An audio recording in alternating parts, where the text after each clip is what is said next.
जय हिंद, जय भारत, वंदे मातरम। साथियों, ये देखिए तो नेपाल में तख्ता पलट हुआ है। उस पर भारत के विशेषज्ञ, भारत के शुभचिंतक भारत को सावधान रहने की बात करते हैं। नेपाल के घटनाक्रम में निहित संदेश और सावधान हो जाए भारत, तख्ता पलट होने लग रहे हैं। इसके विषय में भारत को सोचने की परम आवश्यकता है, धीरता से, गंभीरता से, पूरी जवाबदेही से। और उसके लिए मैंने सर्च करा कि 1947 से लेकर 2025 तक भारत देश में कितने राजनीतिक घोटाले हुए हैं, तो उसका जो ब्यौरा निकल का है वो आपके समक्ष बताना चाहूंगा मैं। इसमें से कुछ प्रमुख घोटाले इस प्रकार है। जीप खरीदी घोटाला 1948, केंद्र सरकार ने लंदन की कंपनी से 20,000 जीपों का सौदा किया, लेकिन इसमें बड़े पैमाने में घोटाला हुआ। साइकिल आयात घोटाला 1991 में वाणिज्य और उद्योग मंत्रालय के सचिव ने एक कंपनी की साइकिल आयात घोटाला किए जाने के बदले में रिश्वत ली।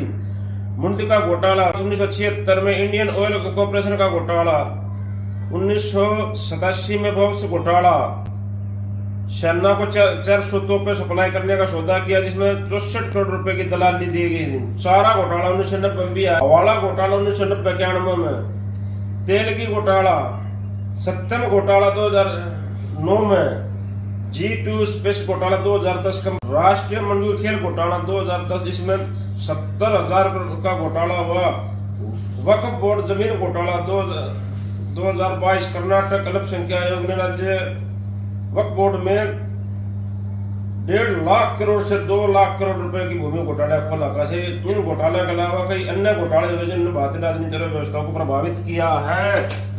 मित्रों, जो जितना भी लोभ, लालच, भ्रष्टाचार, दुर्व्यवहार, अन्य अत्याचार फैला है, ये भारतीय राजनीति से फैला है। क्योंकि जितने भी उसमें गए हैं उनमें से 90-95% लोग भी लालची, स्वार्थी, भ्रष्टाचारी, दुराचारी, मर्दगारी और दोहरे चोरे चरित्र के गए हैं, जो दिखाने का अलग चरित्र और जीने का अलग।